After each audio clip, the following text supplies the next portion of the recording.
నమస్తే, నా పేరు Swapnika Valmiki. Welcome to BRK health. గోమయం గురించి ఎన్నో అద్భుతమైన ఫలితాలు ఉన్నాయి. సో దీంతో పాటు ఇంకా పంచగవ్యలో ఎలాంటి ఫలితాలు ఉన్నాయి, సో ఇది వాడటం వల్ల ఇంకా ఏం ఉపయోగాలు ఉన్నాయి, వీటన్నింటి గురించి ఇప్పుడు మనం తెలుసుకుందాం. మనతో పాటు పంచగవ్య సిద్ధుడు, అలాగే పంచగవ్య ఎండి, పంచగవ్య భూషణ్, పంచగవ్య వైద్య రత్న, పంచగవ్య వైద్య సేవ ప్రపూర్ణ డాక్టర్ ఆనంద్ కుమార్ గారు ఉన్నారు. తనని తెలుసుకుందాం. హాయ్ సార్, నమస్తే అండి.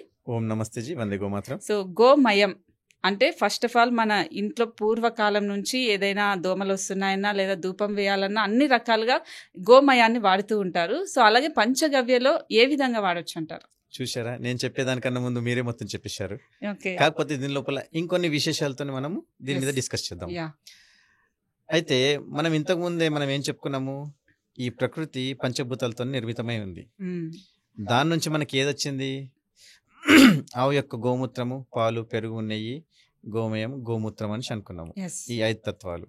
సేమ్ అదే గాలి, నిప్పు, నీరు, నింగి, నేల, ఈ విధంగా మనం పంచతత్వాలు అనుకున్నాము. ఇప్పుడు మనం మాట్లాడుకుంటున్న గోమయం ఏదైతే ఉన్నదో ఇది భూమి తత్వం కిందకి వస్తుంది. అంటే మినరల్స్. అయితే దీని లోపల అద్భుతమైన స్పెషాలిటీ ఏమున్నది అంటే, ఈ కాలంలో వాతావరణం లోపల ఆక్సిజన్ కంటెంట్ మనకు తగ్గిపోతున్నది. ఇప్పుడు ఆక్సిజన్ మనకు కావాలని అనుకుంటే ఇప్పుడు ఏం చేస్తున్నాము, ల్యాబ్లో తయారు చేసిన O2 ఆక్సిజన్ ఏదైతే ఉన్నదో దాన్ని సిలిండర్ల రూపంలో చేస్తున్నాము. దీనికి ముందే మన పూర్వీకులు కనుక్కున్నారు గోమయం ద్వారా. గోమయాన్ని కరెక్ట్గా పిడికలుగా కాల్చి దాని యొక్క భస్మాన్ని తయారు చేసి దాన్ని ఒక బిందెడి నీళ్ళలో పిడికెడు భస్మాన్ని వేసేసేసి రాత్రంతా ఉంచి పొద్దున నీళ్ళు తాగితే ప్యూర్ ఆక్సిజన్ వాటర్ గా మారిపోతుంది. అది ప్యూర్ ఆల్కలైన్ వాటర్. దీనివల్ల శరీరము నిస్తేజంగా మారిపోయిన శరీరము, మొహంలో గ్లో లేని శరీరము, అదొక గ్లాస్ నీళ్ళు తాగితే చాలు మీరు ఎగ్దమ్సే యాక్టివేట్ అయిపోతారు. నిద్రలేమితనము ఇది ఉన్న వాళ్ళు కూడా ఆ గ్లాస్ వాటర్ తాగితే చాలు యాక్టివేట్ అయిపోతారు. ఒక గ్లాస్ వాటర్ సరిపోతుంది, ఎనఫ్ అయిపోతుంది. అంత అద్భుతంగా ఉంటుంది. అందుకోసము చెరువులోకి నుంచి నీళ్ళు తీసుకొచ్చిన దాని లోపల పిడికడు భస్మం వేయడం వల్ల క్రిములను కూడా చంపిస్తుంది. నీటికి వెళ్ళిపోతుంది, పైన తట్టేదైతే నీళ్ళు అది తాగేసేయచ్చు. ఇది ఒక పద్ధతి. ఇంకో పద్ధతి ఏంటిది అని అంటే, ఈ భస్మము నానబెట్టి నీళ్ళలో ఒంటికి రాసుకుంటే మీకు క్లీన్జర్ గా కూడా పనిచేస్తుంది. ఇదొక పద్ధతి.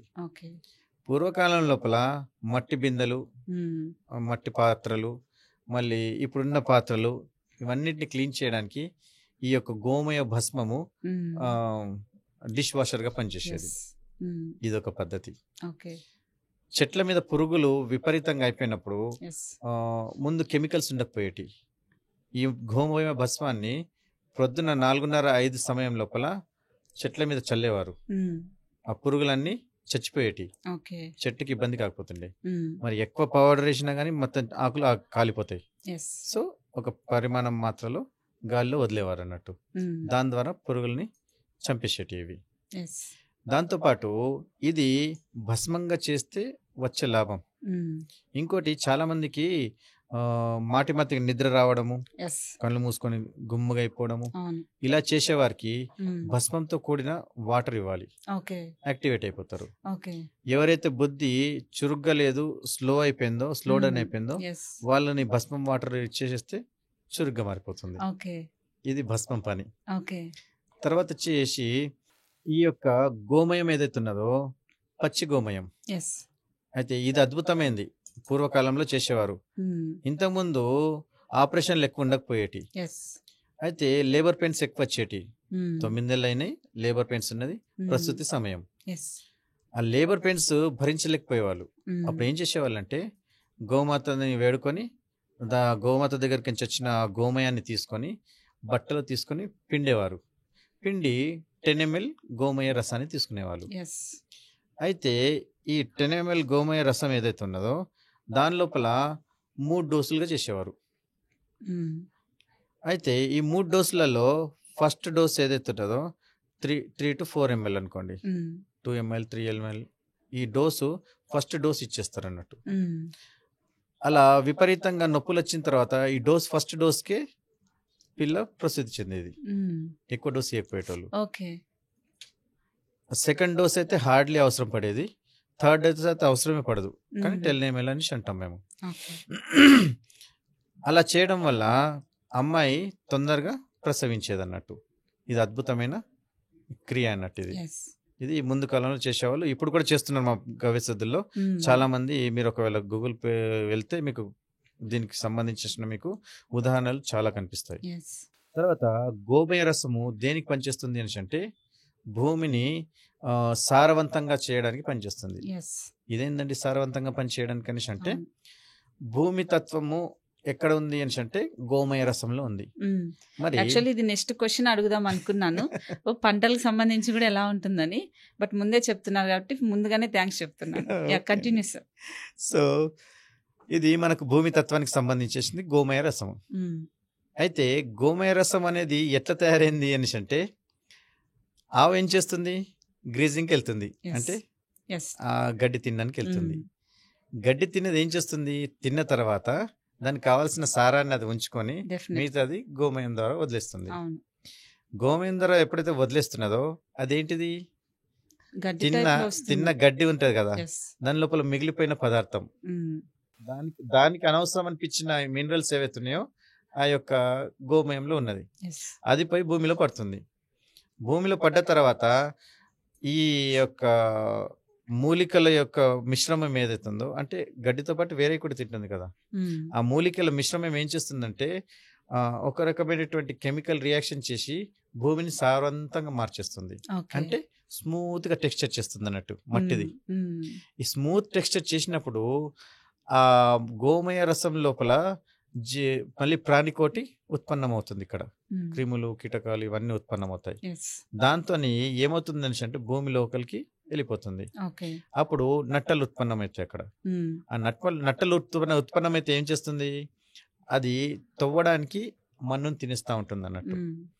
తిన్నప్పుడు తినేసిన తర్వాత అది ఏదైతే మన్ను వదిలేస్తుందో అది సారవంతమైనటువంటి బంకమట్టిలాగా తయారవుతుంది. సో దానివల్ల ఏమవుతుంది, ఆ పంటలు ఏవైతే ఉన్నాయో పంటలకు కావాల్సిన ఖనిజ తత్వాలు, ఖనిజ లవణాలు ఇవి మనకు పంటల ద్వారా మనము ఆహారం రూపంలో తీసుకునే అవకాశం ఎక్కువ ఉంటుంది అన్నట్టు. ఎప్పుడు ఇదేదైతే ప్రాకృతిక వ్యవసాయం చేసినప్పుడు, అంటే ఒక్క ఆవు ఒకవేళ పెట్టుకుంటే 30 ఎకరాలని మనం పండించవచ్చు.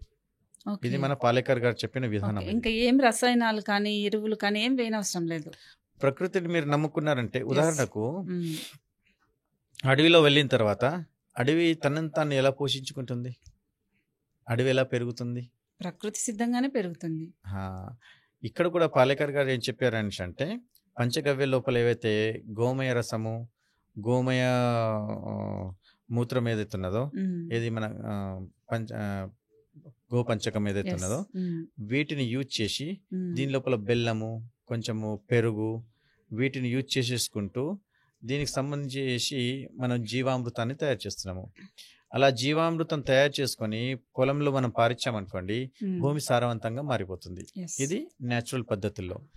ఈ పద్ధతుల్లో వచ్చిన పదార్థాన్ని మీరు ఒకవేళ తింటే శరీరానికి అతి బలం అన్నట్టు.